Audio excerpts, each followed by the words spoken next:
Hi guys, Rachael Cook, Doctor of Audiology at Applied Hearing Solutions in Phoenix, Arizona. And in today's video, I'm going to be telling you how to clean your Oticon hearing aids. Coming up.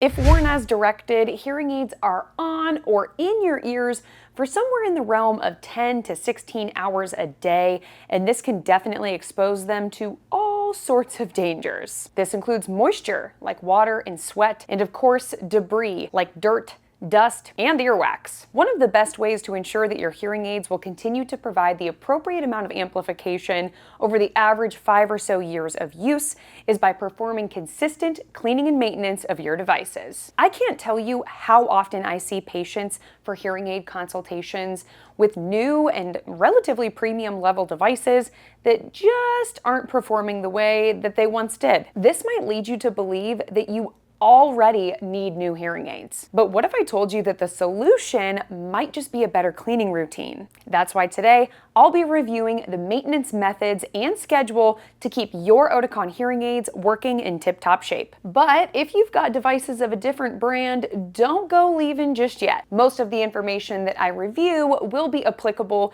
to hearing aids of all brands. Just be sure to drop the hearing aid make and model that you wear down in the comment section below so I know which video to film next. And while you're at it, please be sure to hit that like button as well as the subscribe button with notification bell so that you never miss any one of our newly released videos. We really appreciate the support, and with that, let's dive right in reviewing how to clean your Oticon hearing aids. The first and most frequent item that you will need to clean on your Oticon hearing aids is the acoustic coupling on the end of the device, whether that be a custom ear mold or a non-custom dome. Because this is the piece that's actually going into your ear, it's definitely exposed to high levels of humidity and, of course, earwax accumulation. You'll want to begin by wiping down your ear mold or dome with a tissue or an alcohol wipe every time you see buildup, and at a minimum about once a week. If you have a custom ear mold, you'll also want to use a vent brush or cleaning stave to remove the wax that might build up in your vents. The vent controls just how much sound is actually contained inside of your ear canal. A plugged vent won't hurt your hearing aid, but it can temporarily change the sound quality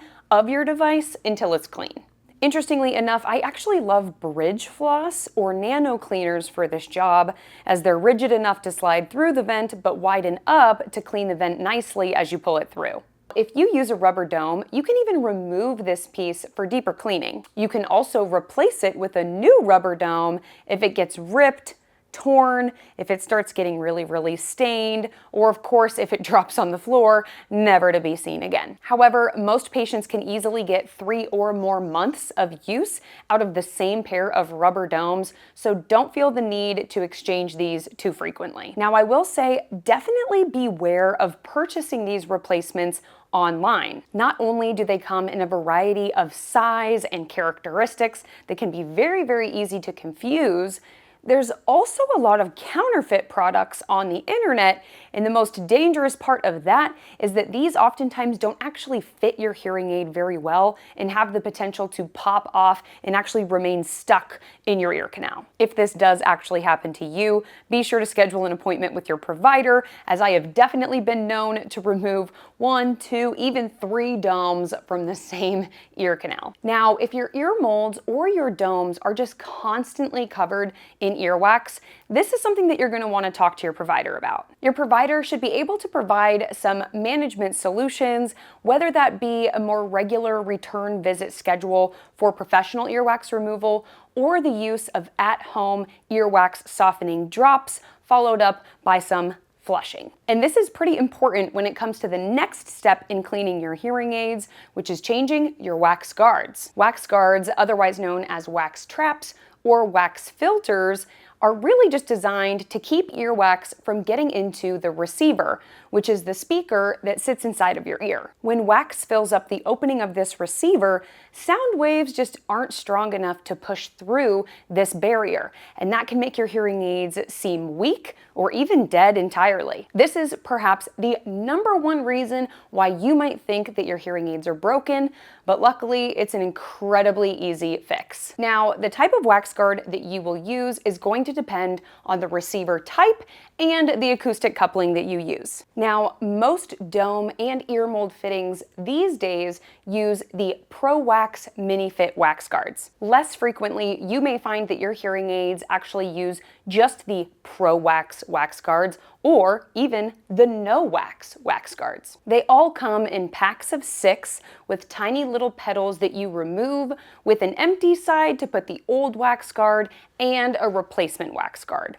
The only thing that's different between these wax guard types is the color of the petals that they house, because the size of each one of these wax guards is just going to be slightly different. Now, it's very important to remove and replace these wax guards by pushing straight in and pulling straight out, avoiding any angling that could prevent successful replacement.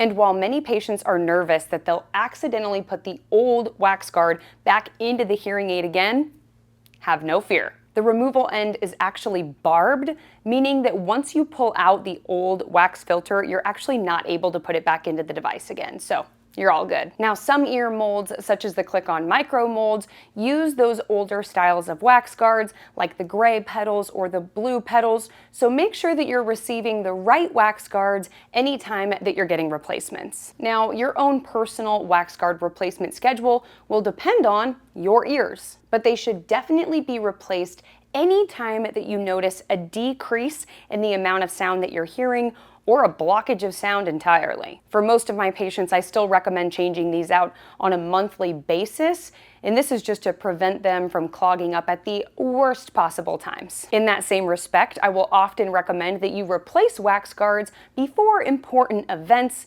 like weddings, graduations, birthday parties, things like that. Also, be sure to keep a backup pack of your wax guards in your car center console, your purse, your wallet, just so you avoid any sort of spur-of-the-moment issues. While you're working on the dome and the wax guard, you might notice a little bit of earwax buildup around the speaker unit itself or the retention tail on the speaker if you've got one. This can just be wiped off using an alcohol wipe, but try to keep that retention tail in place if you can, since it can be kind of tricky to put back on in the right orientation. Now, the next part of your cleaning routine should be brushing off your microphone ports. And this is really important, as this is where sound is actually coming in to the hearing aids. There are 3 microphone ports located at the top of the body of the hearing aid on both the right and left sides, as well as a central microphone port directly below the lower push button. Microphone ports get exposed to all different types of hazards,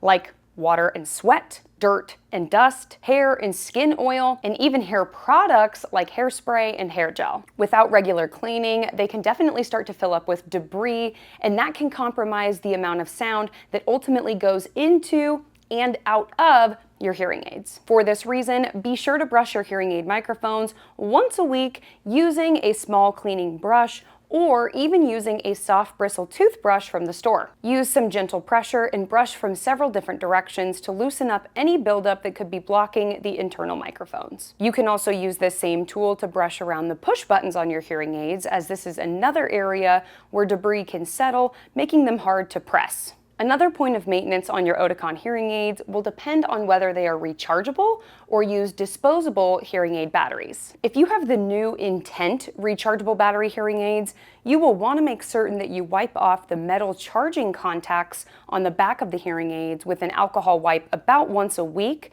to ensure that any hair or skin oil doesn't coat these contacts and cause inconsistent charging issues. Earlier models, such as the Open, More, and Real line of devices, used inductive charging, so this is less of an issue with those models, but it's still a good idea to intermittently wipe down the body of these hearing aids anyway. You may also want to take a peek inside of your hearing aid charger to ensure there is no visible debris housed within the charging ports for the right and left ear. This can be wiped off weekly using a cotton swab, and if you return to your hearing care provider for regular maintenance, be sure to take your charger with you. In our office, we have tiny microsuction devices that we can use to get deep down into those charging ports and remove any sort of debris that might be causing some charging issues. If you have disposable battery hearing aids, you will want to direct weekly attention to the battery door area to ensure there is no visible buildup here that could work its way deeper into the hearing aid. This debris can be gently removed using a brush or a cotton swab. Now, I will say that no matter how consistent you are with your at-home maintenance, you will still need to prioritize regular check-in visits with your hearing care provider. While the frequency of these visits will depend on your own situation, hearing aids, a lot like cars, definitely benefit from at-home maintenance and cleaning, but will still need a professional check-in every once in a while. Now, some maintenance visits are relatively surface level, consisting of looking into your ears, deep cleaning your hearing aids, and issuing replacement supplies. Other visits may be more intensive, including updated hearing evaluations, diagnostic testing of your hearing aids, and completing verification measures to ensure your hearing aids are still meeting your hearing loss prescription. Ultimately, your return visit schedule should be decided upon by yourself and your provider. This will be based on your hearing aid performance and independence in completing the cleaning and maintenance of your hearing aids on a routine basis. To review, be sure to wipe off your ear mold or rubber dome with a tissue or alcohol wipe when any debris is visible, but at least once a week. Replace your rubber dome as needed, particularly if it is ripped or torn. Replace your wax guards at the first sign of weak or muted sound from your hearing aids. If you go a full month without needing to replace them, or if you have an important event on the books, switch them out proactively to avoid clogging up at the worst times. Brush your hearing aid microphones weekly to avoid buildup. If you have rechargeable hearing aids, wipe down the body of your hearing aids and inside of your charging ports weekly to avoid intermittent charging. If you have disposable battery hearing aids, brush or wipe out your battery door once a week. And finally, attend regularly scheduled checkup visits with your provider to keep your hearing aids in tip-top shape for years to come. Some of these skills may not come easily right away, so be sure to practice them when you're in the office with your provider